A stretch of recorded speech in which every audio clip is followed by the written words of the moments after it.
तो नमस्ते, सत श्री अकाल और आदाब। मैं हूँ रॉकस्टार ड्यूड और आज की ये वीडियो होने वाली है स्टोरी टाइम वाली। सो भाई लोगों, ये स्टोरी है डाकू सर की कि कैसे उसने हमारा जीना हराम कर दिया था, वो भी केवल एक रसना जूस के चक्कर में। तो चलिए शुरू करते हैं आज की ये वीडियो बिना किसी को परेशान किए हुए। तो ये बात 8th क्लास की, जब मैं विद्या मंदिर में पढ़ता था। सो जो मेरा स्कूल था वो मेरे घर से करीब 3 किलोमीटर दूर था। और हाँ, हमारे स्कूल की कोई बस वगैरह नहीं हुआ करती थी, क्योंकि उस समय मैं पहाड़ों में रहा करता था, इसलिए हर बच्चा पैदल ही स्कूल जाया करता था। और ऊपर से हमारे स्कूल बैग लिटरली काफी भारी हुआ करते थे, जिसका वेट हमारे वेट से ज्यादा हुआ करता था।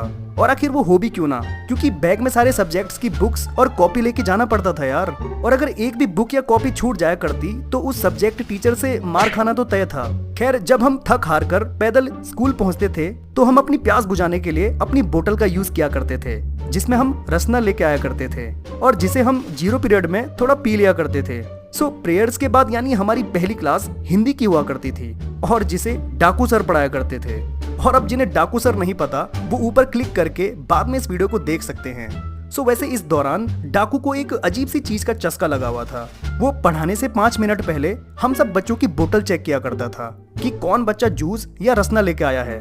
और अगर किसी के पास उसे रसना की बोतल मिलती तो वो उससे ये कहकर पूछता, और भाई आज क्या लेके आए हो, थोड़ा चखाना जूस।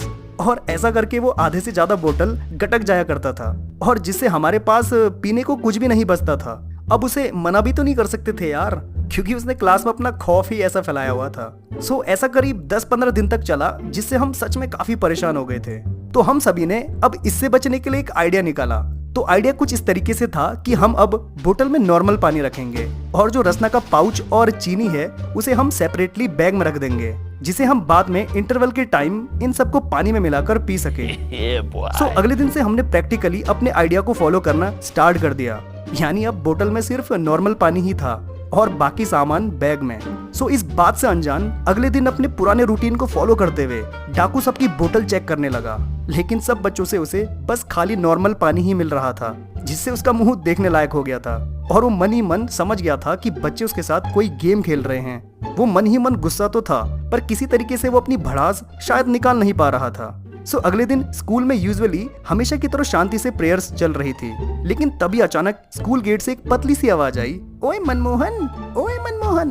ओके, यहाँ पे मैं आपको बता दूं कि मनमोहन हमारे ही क्लास का मॉनिटर था, जिसका नाम बार बार स्कूल गेट से पतली आवाज में कोई चिल्ला रहा था। सो स्टार्टिंग में सभी आचार्य जी लोगों ने इसे इग्नोर किया और इस दौरान मेरी नजर डाकू सर पे पड़ी। वो सच में आग बबूला हुआ था, क्योंकि वो प्रेयर्स के दौरान गेट की तरफ नहीं जा सकता था कि ताकि वो पता लगा सके कि यह आवाज कौन निकाल रहा है। अब फिर से स्कूल गेट के बाहर से आवाज आई, ओए मनमोहन, तेरा जूता फट गया ओए। और ये बोल के शायद वो लड़का स्कूल गेट से कहीं दूर भाग गया। लेकिन इधर डाकू सर के गुस्से का पारा 7वें आसमान पे था।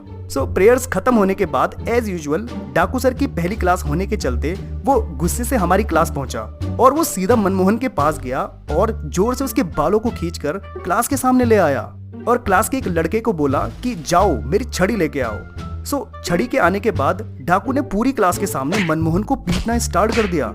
करीब 10 से ज्यादा हाथ में छड़ी खाने के बाद मनमोहन डाकू से बोला कि सर मैंने क्या किया और आप मुझे क्यों मार रहे हो।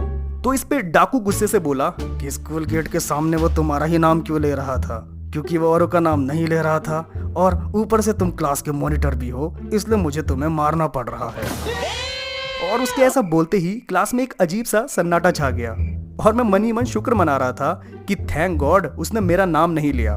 वैसे क्लास के सारे बच्चे समझ गए थे कि ये डाकू रसना वाली बात से भड़का हुआ है और अपना फालतू का गुस्सा हम सब पे निकाल रहा है। और अगले दिन उसने मुझे टारगेट किया, जिसे आप इसके फर्स्ट पार्ट में देख चुके होंगे, और अगर नहीं देखा तो इसका फर्स्ट पार्ट देख लेना।